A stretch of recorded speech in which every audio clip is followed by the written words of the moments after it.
This is Bigger Questions with your host, Robert Martin.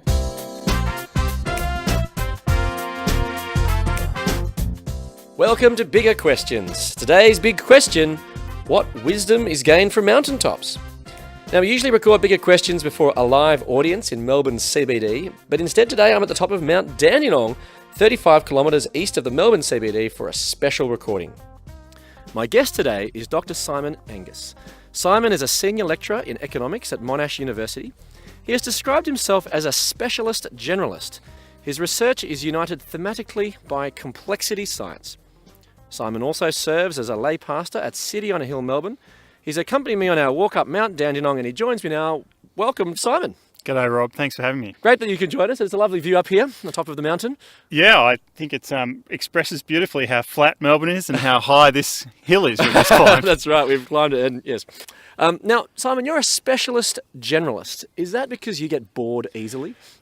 No, quite the contrary. My problem is I'm interested in too much. So I guess from an early age, I've been very curious about all sorts of things growing up in a sort of scientific family, and It was never presented to me with partitions or names. And so whether it was, out like we are now in the outdoors or in the lab or head in the books with theory, it all looked interesting to me. And so I've probably continued that appetite long beyond what someone ought to, but it has been a fascinating ride, and I've discovered, I guess, complexity science along the way, which expresses something of a similar curiosity. Yeah, so what exactly is complexity science then? Yes, the science of complexity, or complexity science, is somewhat coming in vogue. I think there's an increasing realisation that many systems that we live in and we see around us all the time are actually what we could call complex systems. Mm-hmm. It doesn't mean complicated. So like a car engine is a complicated system. There's lots of moving parts, and there are a certain degree of complicated skills needed to design and build one. But it's actually a very highly designed object, and it operates in a way that's quite well understood. You press the accelerator, you do certain things to it, and it does the same things 1,000 times over. A complex system, on the other hand, is complicated, but it's also complex in the sense that the interactions, the network of kind of connected interactions in the system are so vast and so intricate that it's not possible to do the same thing sort of 1,000 times over and get the same result. You might get a different result 1,000 times over. Mm-hmm. And so systems that are like this, you probably well know. So the economic system is a complex system. There's got lots of moving and interacting parts, and the networks or the interactions really matter. So complexity science is a science which has been alive for about 30 years, starting to ask the questions of how can we understand better these systems with their strong network effects, often non-linear dynamics, things happen very quickly, and to try and model them, understand them, and possibly even predict them, which is very difficult to do. So what particularly excites you about complexity science? What excites me about it is that it's quite difficult, and difficult problems to scientists are quite interesting, of innately. And I think it also meshes with my kind of wonder for, and I think it's sort of a human wonder. If you ask most people what they like about music or artwork, typically it's not that it's simple. There's a simplicity and a beauty perhaps, but there's also a complexity to it. The complexity expresses something that's deep or profound. And in a similar way, I think complex systems have that allure that at one end I can look at it and sort of get a feel for it. Maybe there are simple processes which drive it, but the sort of self-organisation and the complexity of its dynamics is lovely, interesting, beguiling, and it seems an object worthy of study. Now, Simon, we've been walking up a mountain today. What do you enjoy about a mountain walk? Lots of things. It's not at the office. It's getting outside. It's engaging with nature. It's fresh air. But also, I do a lot of endurance sport, trail running, cycling, and so on. The longer, the better. Sometimes multi-day. And so getting out, getting the pulse up, moving around, getting air in your lungs, I enjoy it. It's a great break. So would you classify walking up a mountain as a complex activity, do you think, or is it just a bit straightforward? If you do it in a large group of people, like in the Tour de France, I think it's complex. If you do it as we are, just a few people coming up a mountain today, it's a relatively simple pleasure. Okay, very good. Now, here we're at the top of the mountain, overlooking at Melbourne. Now, do you think there's something special or significant about mountaintops? I think so. I think we do like perspective, us humans, and I think we often talk about being in the valley or in the depths when it's a difficult time, a dark time perhaps, and our head coming up, fresh air, these sorts of things. We've got language and sort of cultural metaphors for what it means to come up higher and to see. And like the view today, we can see all of the city of Melbourne, we can see its suburbs, we can see the bay, we can see the other mountains on the other side.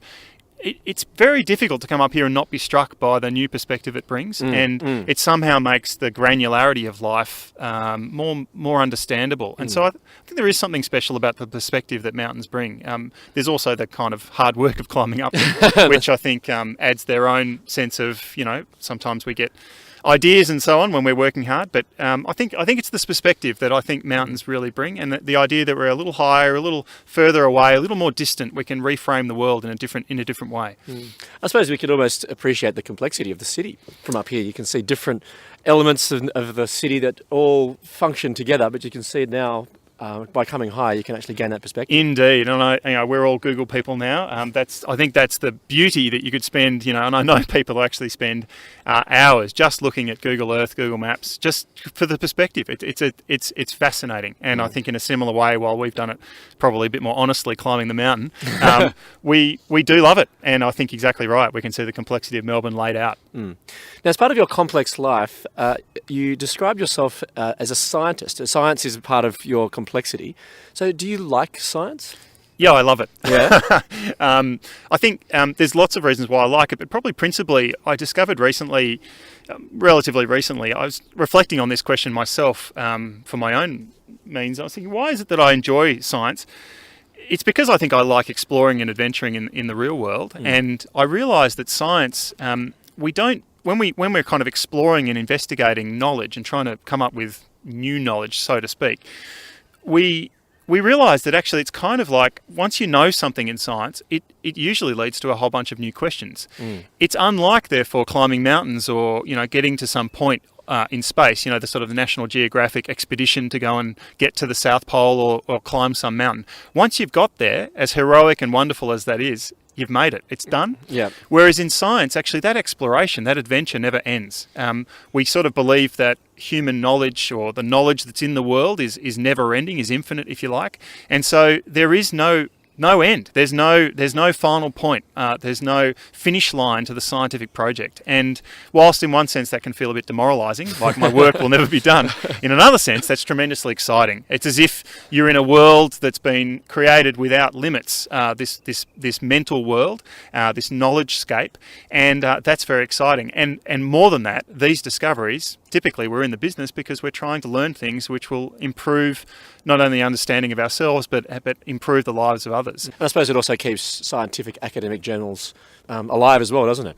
There's always stuff to be published. There is, in fact, there is probably too many journals in the world. And I think you need to know, Rob, that the median, that is the kind of, I lay out all the papers ever written, I get the kind of one that's in the middle in terms of number of times it's actually been cited by another paper. The median citation of a scientific paper is 0. Okay. So there's a heck of a lot of science which is known to the author and no one else, I'm afraid. We try to publish at the other end of the distribution. Sure. Okay. Yeah. Well, that's probably one of the goals of science is actually people reading your science, understanding it. But so there's similarities, and also differences, I suppose, between climbing a mountain and the scientific endeavour. It's a walk, but it's unlike climbing a mountain. We can actually get to the top, but with science, it never ends. Yeah, that's right. Yeah. Now, Simon, you've talked a little bit about your life as a scientist, yet you're also the lay pastor of a church. So what convinced you to become a Christian believer? Yeah, it's a good question. I don't have a partitioned brain. As I've said before, I don't see myself as the Christian part and the science part. I think that's deeply unhelpful. I actually considered myself a Christian probably growing up. I was in a God-fearing household. But I got to university. I actually went to in Sydney to the University of New South Wales, and I got to meet some Christians who were actually reading their Bibles, which was unusual for me, and we kept talking about this guy Jesus, and he hadn't figured largely in my upbringing. And I worked out fairly quickly that I wasn't one of the people who followed Jesus, and so I spent probably a few years quite away from Christianity, and I was the guy at university who asked lots of questions of the Christians and other religions, and I was reading a lot of other literary theory and others, and I was probably not a very nice chap to talk to, but I was spending my time basically trying to make life difficult for believers of any type.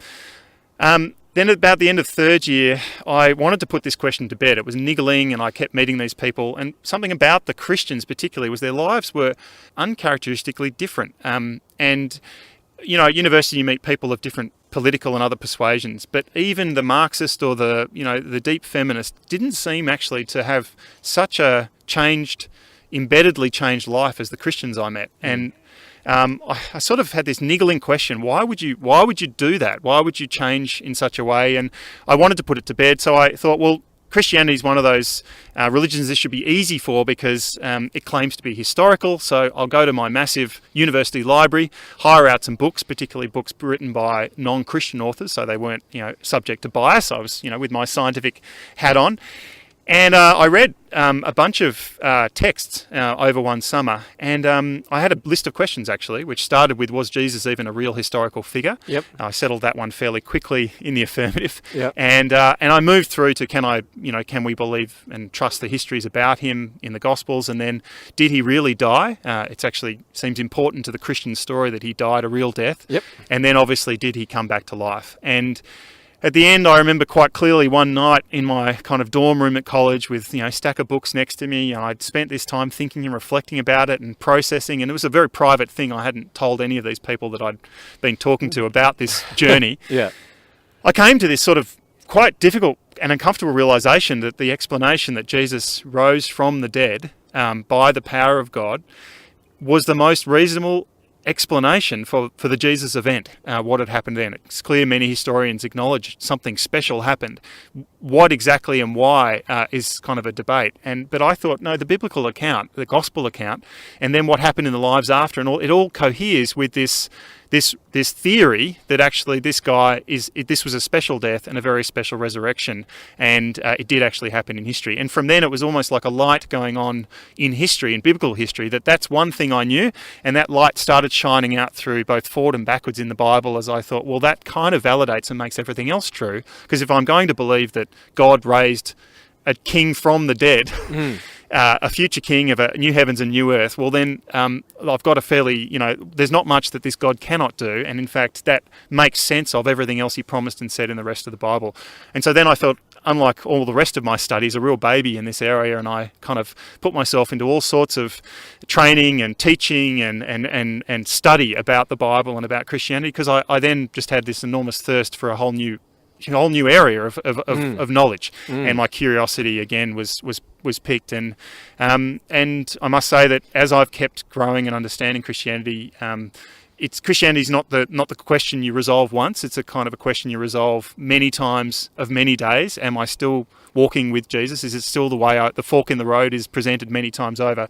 I've continued to choose Jesus, and that for me makes complete sense of not only what happened to him, but also increasingly I see such a coherence in how it explains even how and why we do science. And I think for me, it's it adds up. It makes sense and it's coherent. And in science, that's the kind of theory we love: is one that's coherent, has explanatory power, and works in sort of a deeply satisfying way to slake our curiosity. So you find it satisfying? Yeah, I do. I think, in fact, more than that, I would say that the challenge is actually for atheist scientists to come up with a reason why science even works. I find Christianity satisfying personally, from a sense that it gives a centre to my life and a truth which centres all that I do. And someone once described me as someone who likes things from the ground up to be true, and that's true. I generally go back to first principles and like everything to kind of add up. And Christianity, I feel like, gives that cosmic foundation, which from then I can build my understanding of basically everything. And as a scientist, it provides a reason why I think the world has got, for starters, knowledge in it, and why, as knowing beings, science is even possible. And so there's a coherence to actually why, if we've got a God who has got knowledge in him and he's made a world infused with knowledge, and this is what the Bible tells us, and he's made people with sort of special qualities who are knowing beings, who kind of, there's a matching between the way they know, the tools they have, and the knowledge that's in the world. These are all the elements, actually, that science needs to the program to actually work. If you don't have these elements in the world, and you have no reason for that, all you can really fall back on as a scientist is, well, my methodology of knowledge discovery, it's worked yesterday, and so I hope it will work tomorrow. It's not almost kind of a blind faith. Well, it is, and it's not terribly satisfying. And I think when scrutinised, for better or worse, not many scientists scrutinise that. And I think there's lots of temptations to actually build some sort of edifice on top of that, which pushes you away from an explanation with God. But I think when scrutinised, that question will lead many scientists, and has, we know, to a God-powered universe. Well, but although it's fairly common to believe that science and belief in God are actually in opposition. For example, well-known scientist and atheist Richard Dawkins says that he's hostile to religion because he claims it subverts science and teaches us not to change our minds and saps the intellect. Though you disagree? Yeah, I do. Richard Dawkins, I respect him deeply as a biologist, and I've read his books and so on. As a proponent of religion and so on, his own atheist scientific friends, there are some who really, I guess, wish he would spend more time thinking about and reflecting on the religions that he speaks of, and I think I'd probably be in that camp. It's dissatisfying in terms of our knowledge to set them up in opposition, and instead we should respect and love science for what it can do and the power of it, but acknowledge the limitations. And I think that's where Richard and others would do well to consider and to learn from what has been a wonderful journey of knowledge discovery through other means and revelation and others and so on, and actually try to think clearly about a spiritual realm, if there is one. So you don't think that religion teaches us to be content with ignorance? No, I don't. There may be religions for that's true, that there's the kind of don't ask religion. Christianity is not one of them. But that was your experience as well, I suppose. You asked lots of questions. Correct. And I think Christianity actually, as I've described, promotes and pushes and speaks to a God-powered universe with, knowing agents. And if you actually look at the history and philosophy of science, it's Christians and others, people of faith, but Christians have largely been people who have established universities, at least in the Western tradition and so on, because they are God-fearing, religious people, spiritual people, because they want and they see and understand a world infused with truth. And that's a world worthy and wonderful to know. And they know that by understanding that world more and better, they might be able to love others in a way that is fitting and right. And I think if anything, my faith exhorts me to use my skills and talents that God has made me with to explore more in this world for His glory and for the love and good of mankind. As part of Bigger Questions, we also reflect on the Bible. And today we're reflecting on mountains because we're sitting on top of one. Now, for those who might not be so aware with the contents of the Bible, there are a number of significant mountaintop moments in the Bible, aren't there, Simon? Yeah, that's right. In fact, I think if you searched mountain in the Bible, you'd get a lot of hits. Over 300. I did that. Of course you did, Rob. So there's a theme going throughout the Bible, going to the top of the mountain to receive wisdom. So Moses received the 10 Commandments on the top of a mountain, and Jesus delivered his most famous sermon on the Mount. Do you think this is significant? Yeah, I think so. I think similar to the discussion we had earlier about the perspective of mountains, there's a sense in which God contends with His people at the high points. I mean, clearly He contends with them in the low points as well. But where there is truth being revealed, where He makes His voice known and so on, there's often a mountain involved. And if you look at the history of Israel and so God's people and so on, the calling of God's people and their life, and then expressed through Jesus and so on, we see actually mountains played very heavily. So there's something significant there that God's probably trying to tell us, that mountains are important. It's not His only place, but it's one of the key places where He does contend and communicate with His people. But isn't it a bit primitive though? Going to the top of a mountain to receive wisdom or truth, it reeks a little bit of mountain gods. Wouldn't it be appropriate? Might have been appropriate in the Bronze Age perhaps, but not in the modern age? Yeah, it's interesting. Yes, perhaps, but I think if you speak to most people about where they seek wisdom today or where they go for solace, mountains is going to come up quite often. We often, if we think about retreats or, for detox or yoga or, mindfulness, which is very common these days, people need to actually get out of that city over there and take a deep breath. Typically, they go to the mountain, and I think there's a reason for that, for the reasons we talked about before. So I don't think we're dealing with something that's ephemeral and possibly transient part of human psyche. It's actually it seems something fairly sticky that humans enjoy and still enjoy, despite the changes in technology in our context, going to the mountains. So I think God's onto something fairly deep here about what it is to be human, and my reckoning would be He knows that. Now, the particular part of the Bible we're reflecting on today comes from the Gospel of Mark, one of the 4 biographies of Jesus' life that we have. In Mark chapter 9, we encounter an event where Jesus leads 3 of his closest disciples, Peter, James and John, up a high mountain, where they were all alone.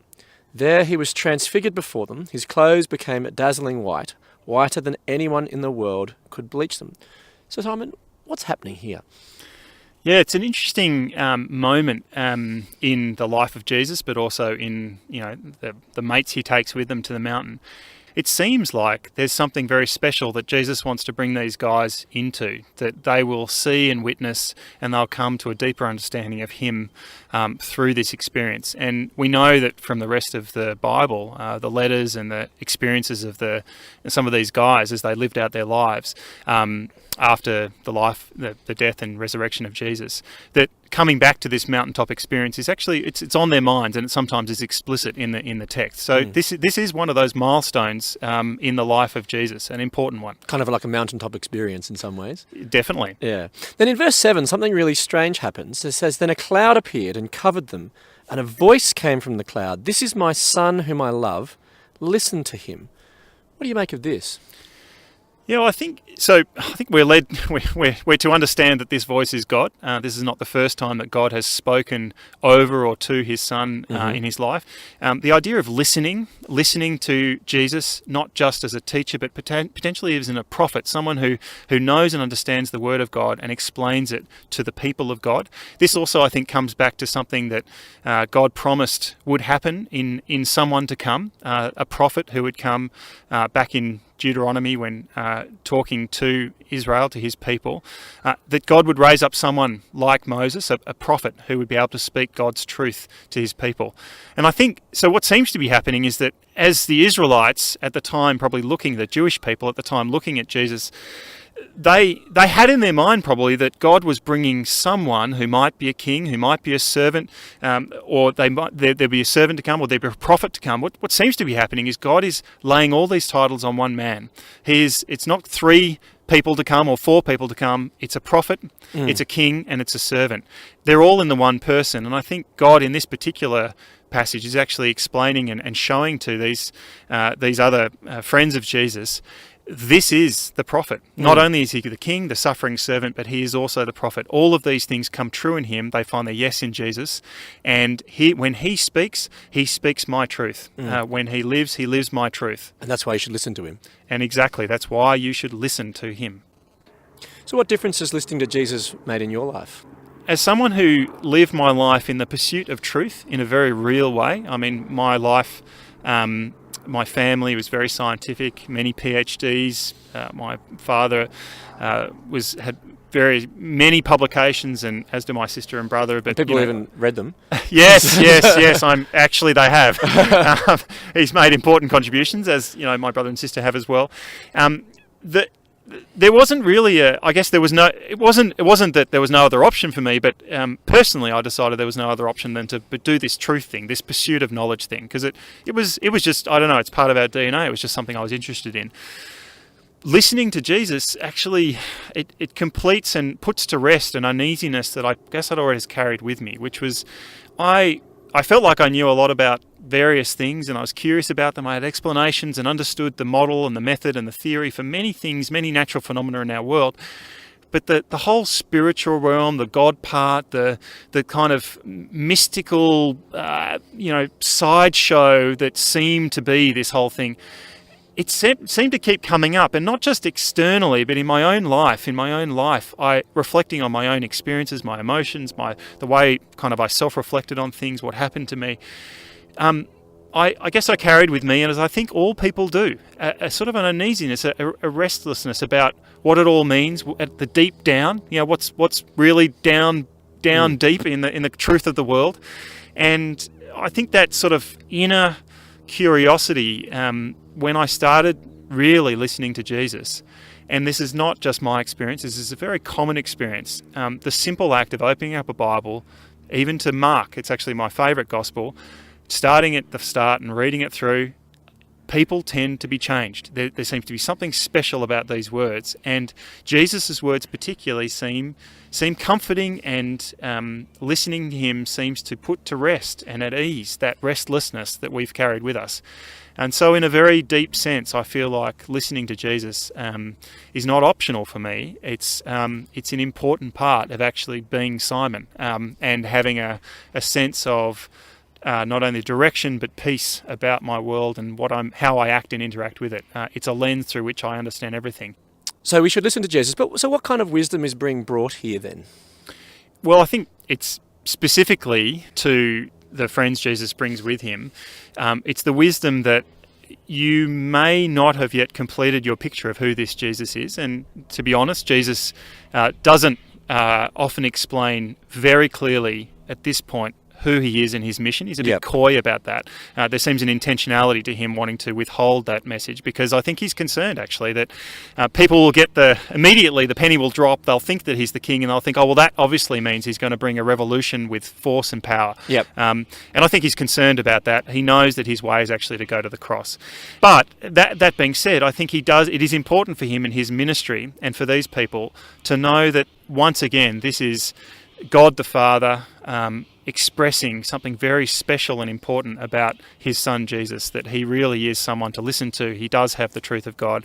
And what's really quite amazing is that we as if we weren't at the mountain, but we can go to the mountain as if we were there, because we have the writers, the biographers, if you like, of Jesus' life were at the mountain. And so we can get access to this truth. We can indeed listen to Jesus as we understand his word and his truth, which means effectively listening to God. Let me leave you with the Bible's answer to the big question, what wisdom is gained from mountaintops? From Mark chapter 9. Jesus took Peter, James and John with him and led them up a high mountain where they were all alone. There he was transfigured before them. Then a cloud appeared and covered them, and a voice came from the cloud, "This is my son whom I love. Listen to him." I look forward to you joining us next time for bigger questions. Thanks to our guest today, Dr. Simon Angus. Thanks, Rob.